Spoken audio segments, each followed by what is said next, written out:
I'd almost get angry when people say, everything's going to be fine and, praying for you. And it's like, well, that, I would be very sarcastic and bitter. And yes, I mean, of course you put on a face and like, yeah, appreciate that and everything. And thanks for the prayers and all this. But no, I was in a, and again, it's not like everything's all perfect now. It's just very, very angry, very disenchanted, all of that.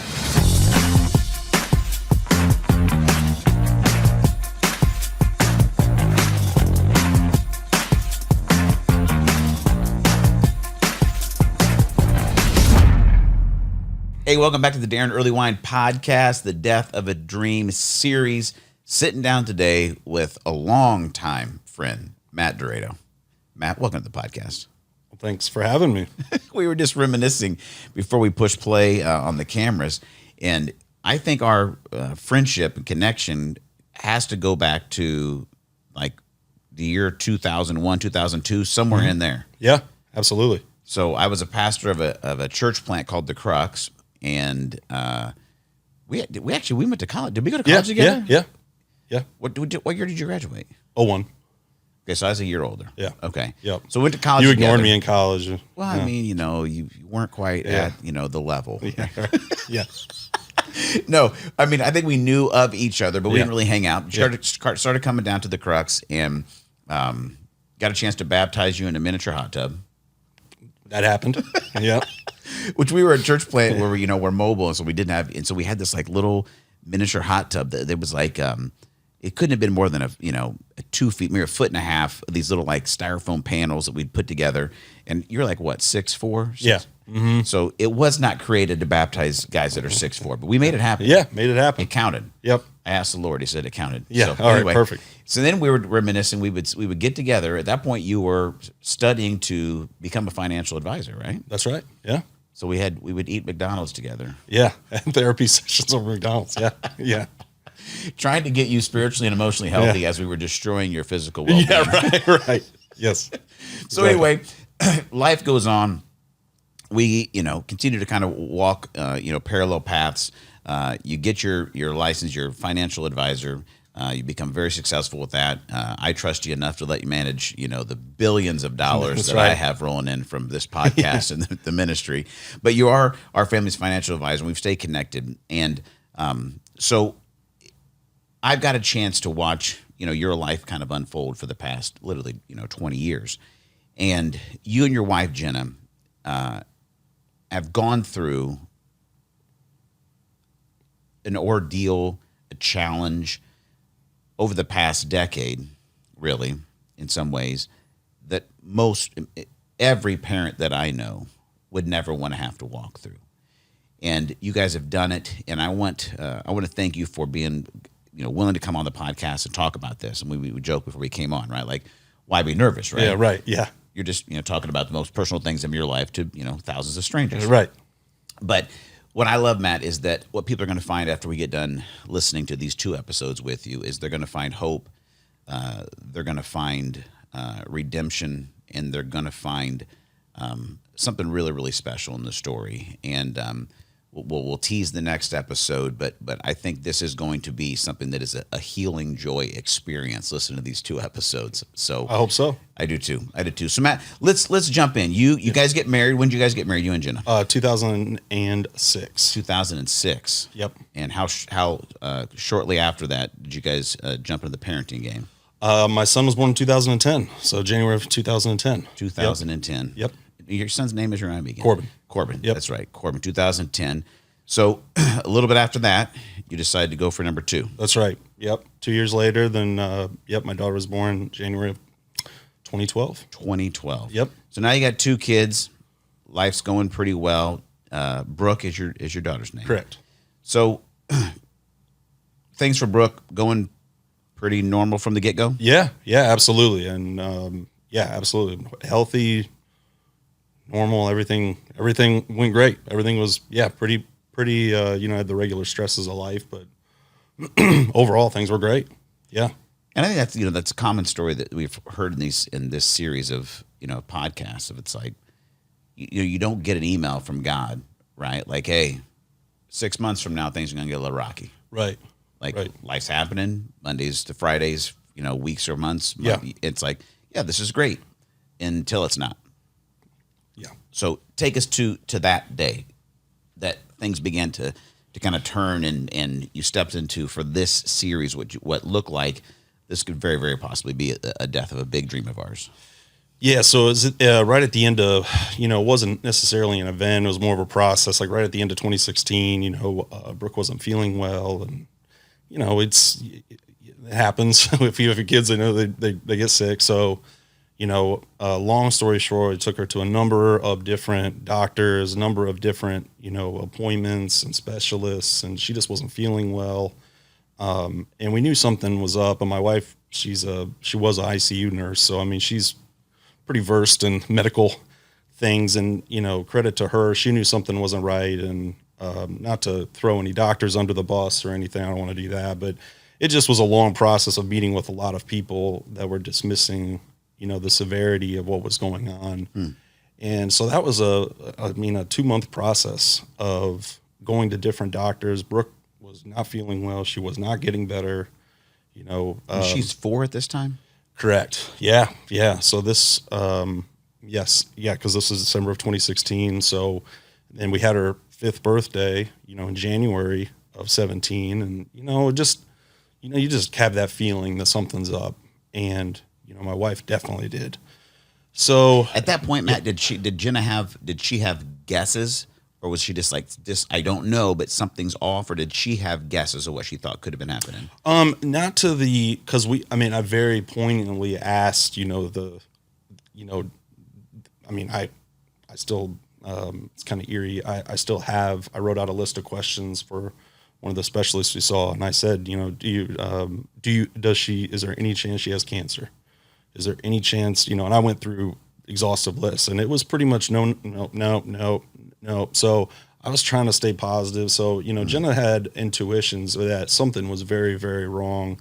Again, I don't know if this is important, but for a while, the best case scenario is that she had some kind of fungal infection or something weird, a virus. Okay. Really starts with an R too. This other, or some respiratory thing, because she was having a really hard time breathing and things. So, we knew something was up, and Jenna definitely was, more of no, something is very, very wrong here. Yep. So Brooke turns 5. Yep. And you're still on this journey. Yep. Where does it go now?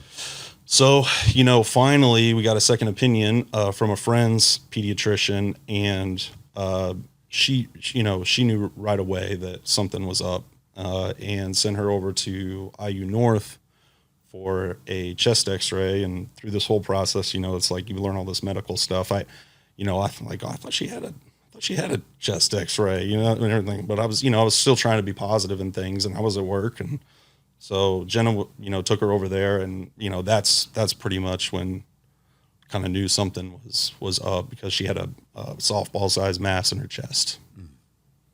So, yeah, that was February 24th. So it took close to 2 months for that to finally be, that something was, we didn't know exactly what it was at that time, but knew that something was very, very wrong.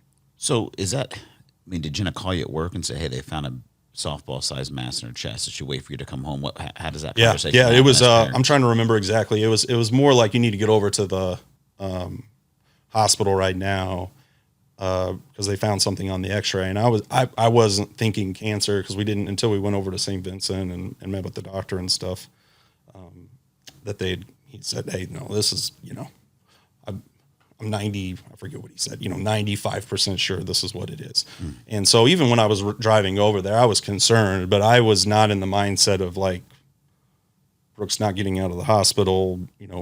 I still wasn't there, because I had been reassured so many times that, this wasn't like, well, she's been to this many doctors at this point. Like, right. What could somebody could have figured this out? Right. Yeah, exactly. So I've got 3, kids, as a father, like, they've had, different, illnesses here and there, but nothing like that. And anytime you hear anything that's going to impact your kid negatively, right? It's a ton of bricks. Mm-hmm. But this had to feel like 6 ton of bricks of like cancer, like we're talking about cancer, and then ends up being it's a form of leukemia that she had, correct? Yep. Which took another, so this was a Friday afternoon, and it took, so again, that's a good way to describe it. I was thinking about it this morning, which I try not to think about too much, but just knowing that your 5-year-old is not leaving the hospital, and the level of sadness and just concern, and everything it's hard to describe. My kids have been sick, and they've been sick subsequently. I mean, you're always concerned when your kids are sick, and it's no fun, and it's you hurt with them. Just knowing the severity of what was ahead, and actually I didn't even know the severity of this. So it was Friday afternoon, and they said, hey, she's not leaving, but everybody's gone for the weekend, so we're gonna have to do a biopsy on Monday once because it's not just like a one person thing. When everybody kind of is here and we have the staffing appropriate and stuff, so you guys are going to need to be here for the weekend and things, but you're not really going to find out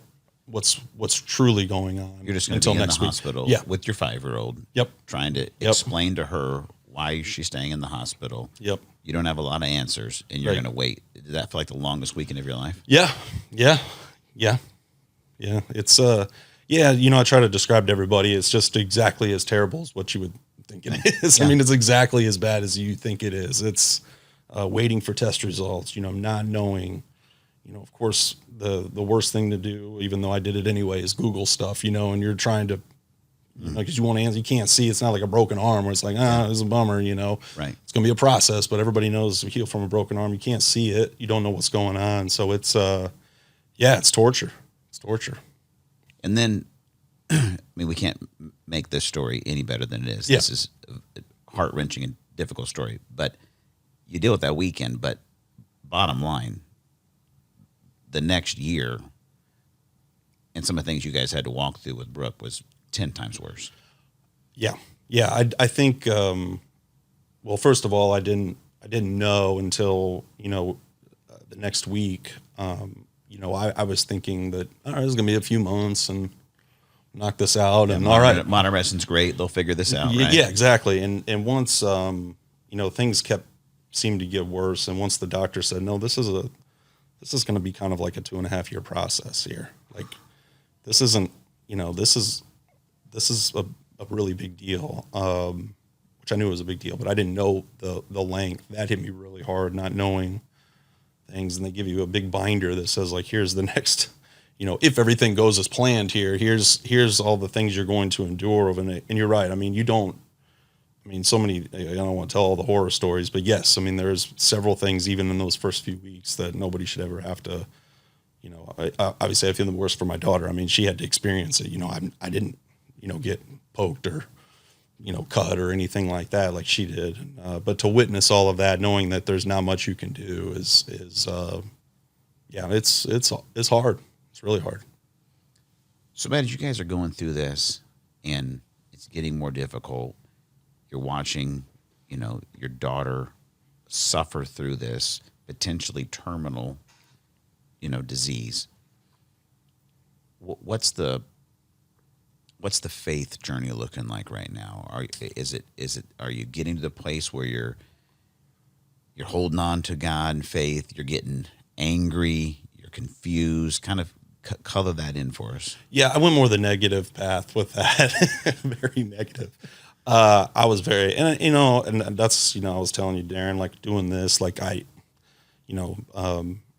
still deal with a lot of this stuff. This isn't all buttoned up. Like, very angry, and very upset, and, was not in I'd almost get, angry when people say, everything's going to be fine and, praying for you. And it's like, well, that, I would be very sarcastic and bitter. And yes, I mean, of course you put on a face and like, yeah, appreciate that and everything. And thanks for the prayers and all this. But no, I was in and again, it's not like everything's all perfect now. It's just very, very angry, very disenchanted, very, all of that.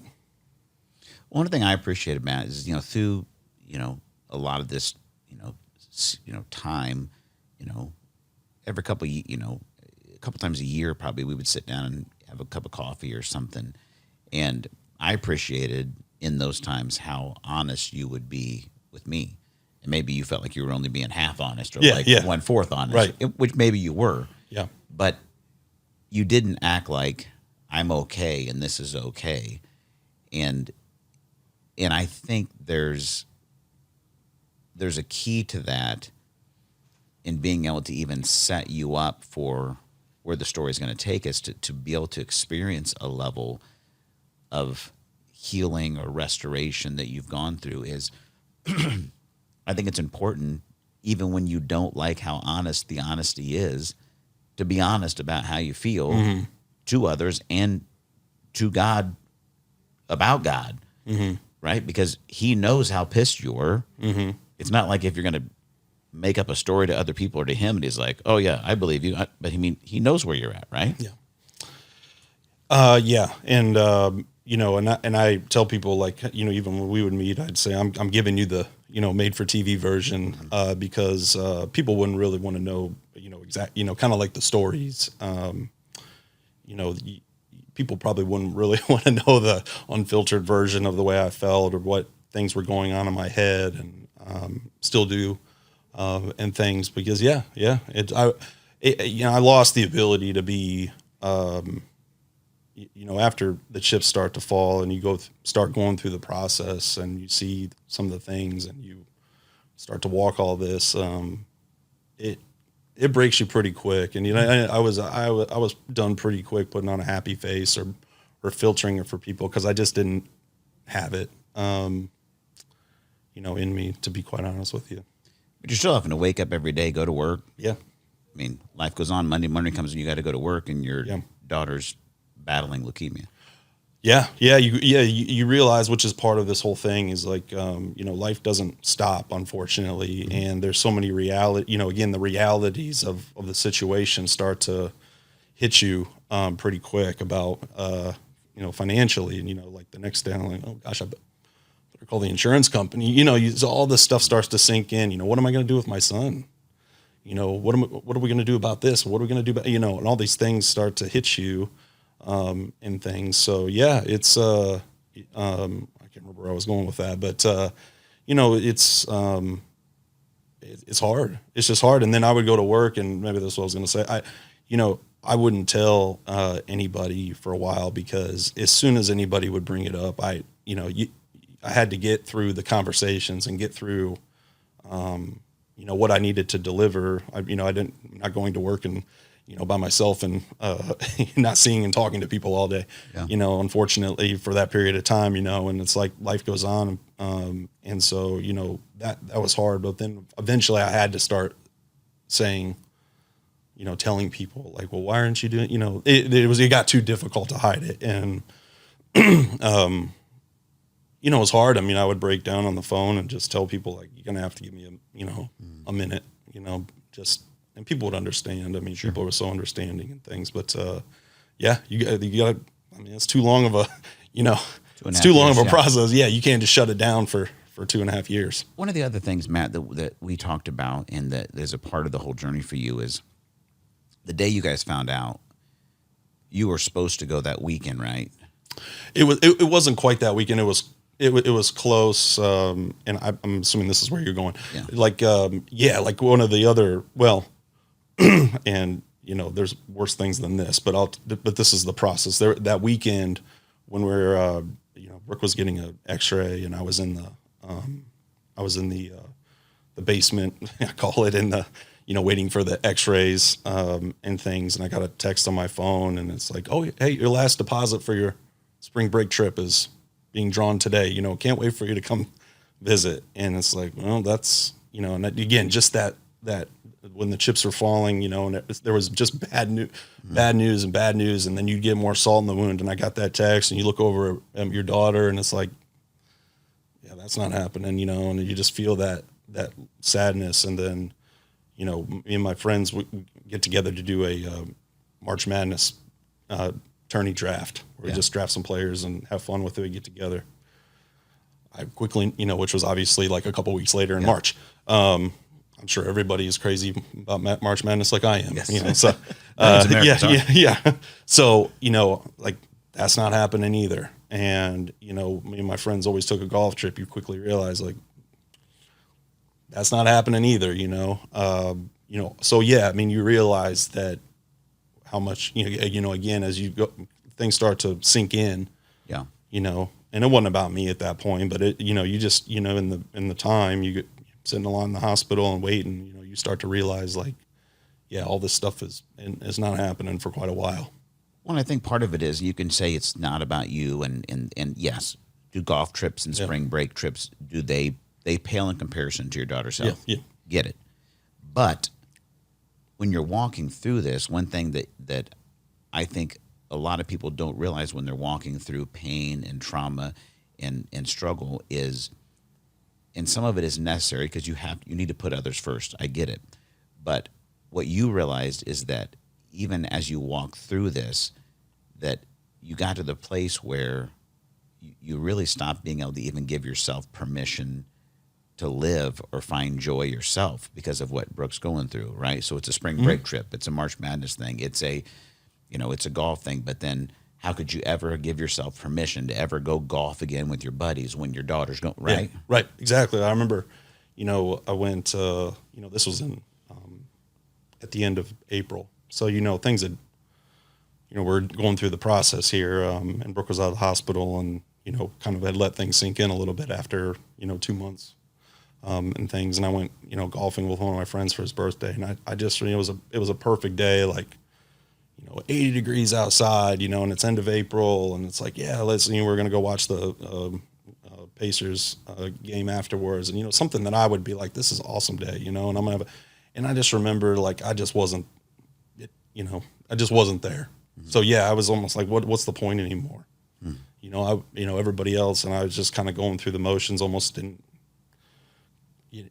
mentally I was not there, because you feel guilty, you feel, like, who cares? It's on your mind just constantly. So yeah, you don't, it is, you're in this, at least for myself, you're in this kind of permanent funk, if you will. Yeah. And then that's what it is, yeah. Hey guys, quick commercial break here. Breaking news, exclusive breaking, first time ever heard in the world news just for you podcast listeners. You guys know, we've been talking about it for a couple months now, The Death of a Dream, Resurrecting Purpose When Life Doesn't Go As Planned, my first book coming out October 18th. Well, listen, I talked to the publisher and I said, I got to take care of the podcast listeners.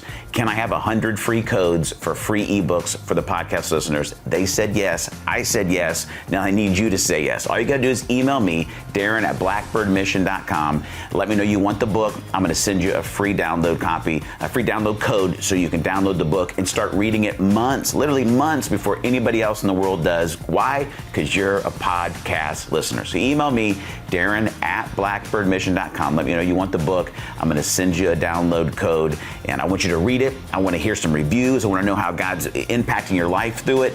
And I'm so excited to get the first 100 copies to you guys because you're podcast faithful. Appreciate you guys listening. Email me. I'll send you the book. Let's get back to the interview. Was there a point, big question, but was there a point where you and Jenna thought, we think Brooke's not going to make it? Oh yeah. Yeah. I mean, maybe not completely to that extent, but there was some pretty big scares along the way. She had an allergic reaction to one of the drugs, and she went into, I might butcher this, how to say it, anaphylactic shock. Yeah. And had an EpiPen and everything. That was a big thing. I mean, it's so, I mean, not to, not like holding on for, dear life, but yeah, I mean, just stuff like that would happen. And so I would think that at times, yeah.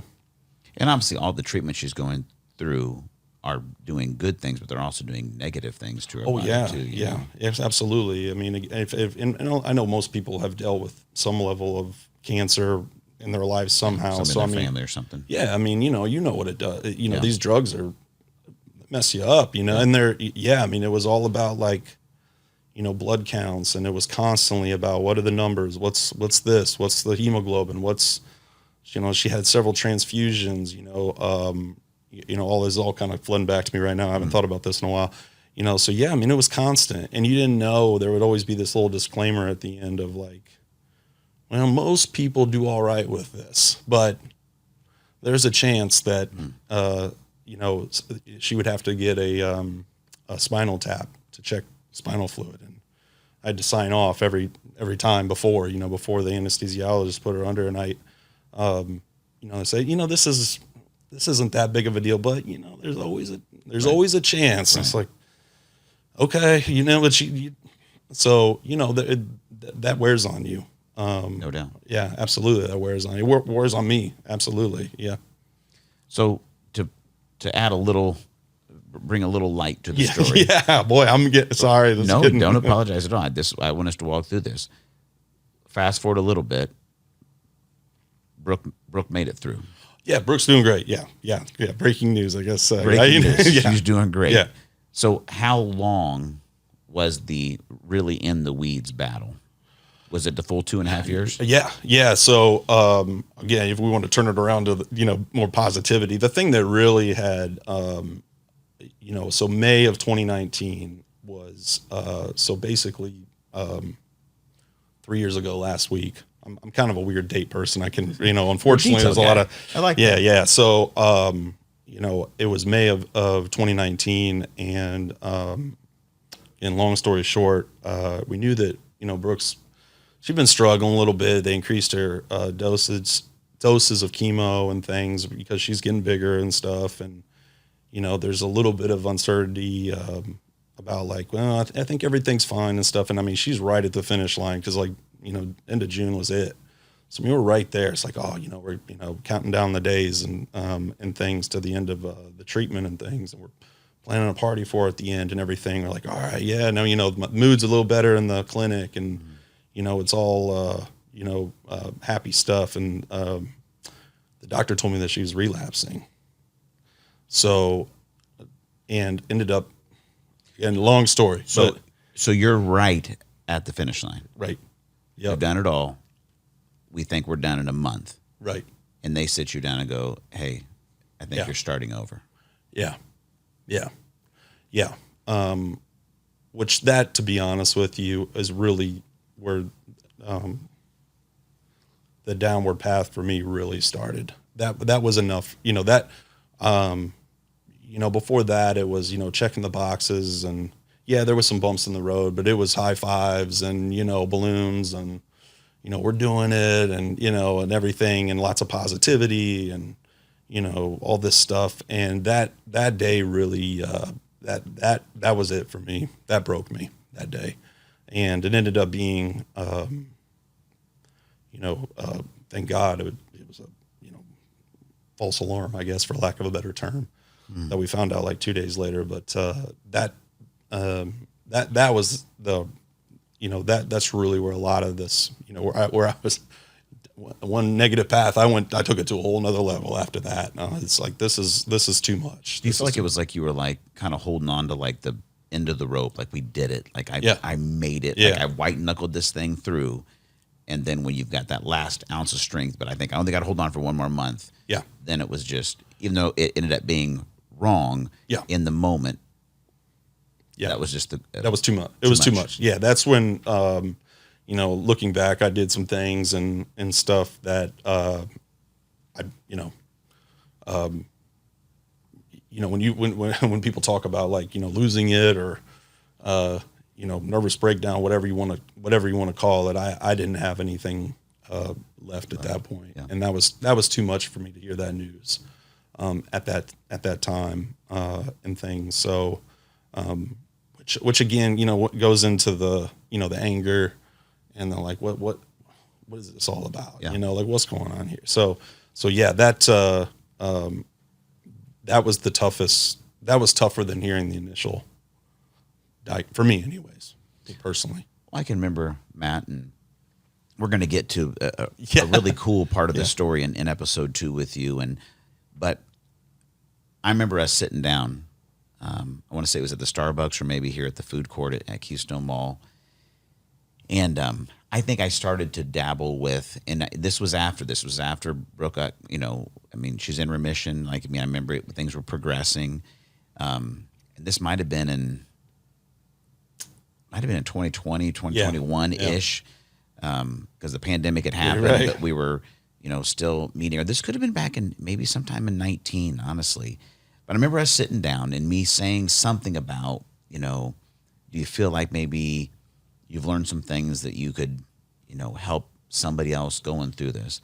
I mean, I remember you looking me dead in the face and like with emotion in your eyes, but it wasn't like sad emotion. It was like angry emotion where you was like, don't ever send somebody my way. Yeah. Because you said they don't want to hear what I have to say. Mm-hmm. Yeah. And back to, I still kind of feel that way. I'm so sensitive to not tell people, about what's going to happen or what's not going to happen. Yeah. And yeah, I mean, there's been a few times I'll say, hey, could you talk to this dad? Their child was just diagnosed. Say, I don't think that's of course I want to help, but it's almost better you don't know. Ignorance is bliss going into it. I'm glad I didn't know how bad it was going to be. Yeah. And I feel like that I would, particularly at that time, Yeah. it was, no, they don't want to hear how terrible it is. And they certainly don't want to hear it from me. Because I didn't want to project my bitterness. And I still don't want to do that. Yeah. My bitterness and my perspective on it. Cause I know everybody handles it differently and everybody's journey is different with it. So, and I'm sure there's people that have had it, their child had, obviously, not every child lives and stuff. So yeah, I was really sensitive to that. And at the time, absolutely. Yeah. I'm sure I was not on the fence about that. No, you weren't. But once again, I appreciate how honest you were, because I knew where you were then, right? I knew where you were. I knew how to pray for you and to see, where the journey took you. And I think like that's happening. You're not doing much to dig yourself out of that hole. You're actually kind of adding to kind of a negative cycle. You know what I mean? You're, for sure moving into a place of depression. And I mean, it's tough times. Yeah. Then 2020 happens. Yep. And the world shuts down. Mm-hmm. So now you're not going to the office anymore. Yeah. Now who knows what's going on in our world, and you're spending a lot of time at home. We all were. Right. And yep.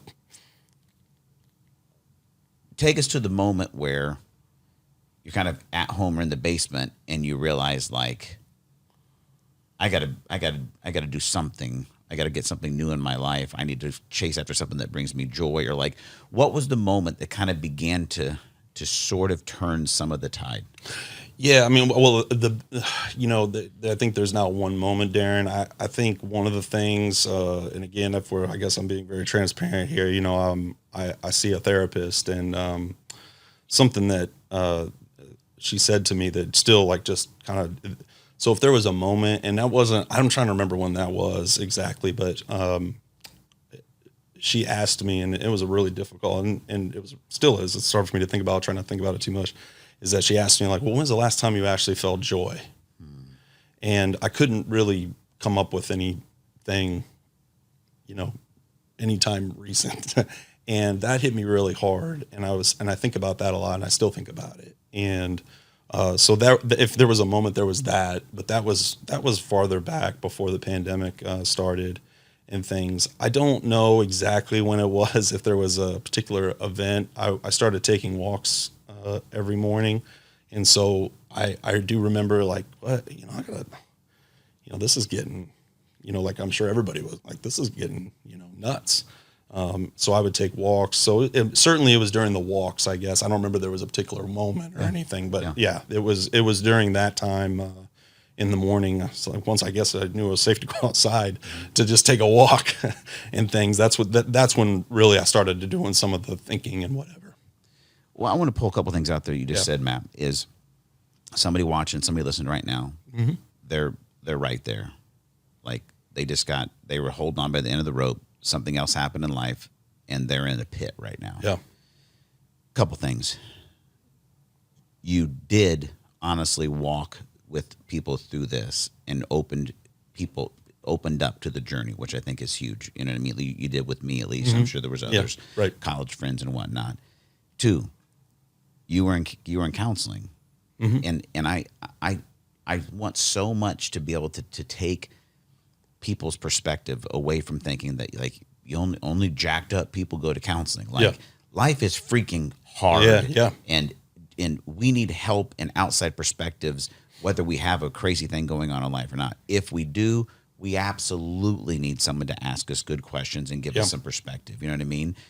And then I think the other piece of it is knowing, like, this may sound weird, but like literally walking, like there's elements of physiology and actual brain science that, like, when you have both sides of your body working, like there's actually a really life-changing therapy that happens where you can do eye movement, or you can do movements on both sides of your body or walk. And there's a part of just getting out and even being active that opens us up to be able to, in my opinion, really hear from God and think more clearly.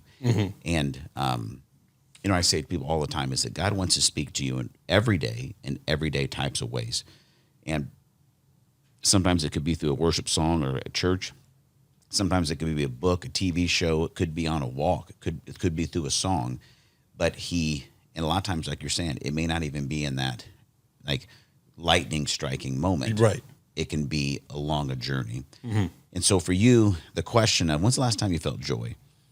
You start going on these walks, you start thinking about seeking this, and then something somewhere inside your brain or heart or something takes you back to, like, you've always wanted to be a DJ. Yeah. So tell me that story, like what you just started thinking, like, yeah, that's what I'm going to do. So I would be on my walks, and I mean, I love, which hopefully more, I can be a little more positive here. I've always loved music, and that's my therapy. Even on the way down here, I was listening to stuff. So I would take walks and put the headphones in and start listening to stuff. And I don't remember exactly how I stumbled on it, but I listen to all kinds of stuff. And so I started listening to an old DJ set by DJ AM and Travis Barker. And I just remember thinking, that is like the coolest, and I was listening to him, like, man, that's so cool. Like, well, I wonder if, I have no idea how to do all this and things, but that looks awesome. And I think I watched the whole thing on YouTube, and, YouTube's pretty smart. So once you start watching stuff, they start feeding it to you. Right. And so I don't know if you want me to go on here, but so of course, like, I start getting videos like, do you want to learn to DJ? And it's just like we all get, instructional videos. And so this guy from Australia pops up on my thing. It's like, hey, here's free tips and everything. And he, a little older guy like I am. And I'm like, wow, that's cool. Like, so I started watching his videos, which again brings more videos and things. So I was watching him, and he's like, hey, you can take my course. It's online. And all this. And so that's really how it started. And I thought, well, hey, what the, so I went on Amazon and said, I was afraid to tell anybody, but I thought this is a perfect time. Nobody really even needs to know, other than my wife, is like, well, what's this big box coming in the mail? Yeah. And this is my DJ decks, honey. Yeah, right. Yeah, exactly. Definitely essential items at that point. Yeah. So this was during the pandemic. Yeah, this would have been July of 2020. So coming up on 2 years ago. I love this. And when you listen to the next episode, you're going to see how all this comes together. And I love how honest you're being, Matt. It's like, it's not all buttoned up. It's not like you wake up and you see rainbows and butterflies every day, right? Absolutely. Right? But I've known you for 20 years. Yeah. I don't know that you've ever been like a rainbows butterfly guy, right? Yeah, I mean, I've always had, part of the therapy and stuff is you start to realize, like, it's kind of, the cancer and leukemia brought a lot of it forward, but it's always been there. But I think there's a part of it, though, too. Your career, what you do with finances, like, God has also created you to be able to see problems and negative to help actually proactively help things not go poorly. Like, so Right, yeah. there's a gift to that God's giving you too. But what I love is you go through this, you're at a really dark season, and it's like you're a financial advisor Yeah. in his 40s. Yeah. Yeah. They don't usually become DJs, Yeah. right? Correct. Yeah. Not exactly the template. But Yeah. you got to a point where the question of when's the last time you felt joy, then all of a sudden, like, I believe, right, that God begins to speak to you in walks, through videos, through what you love, and you start the process of chasing after joy.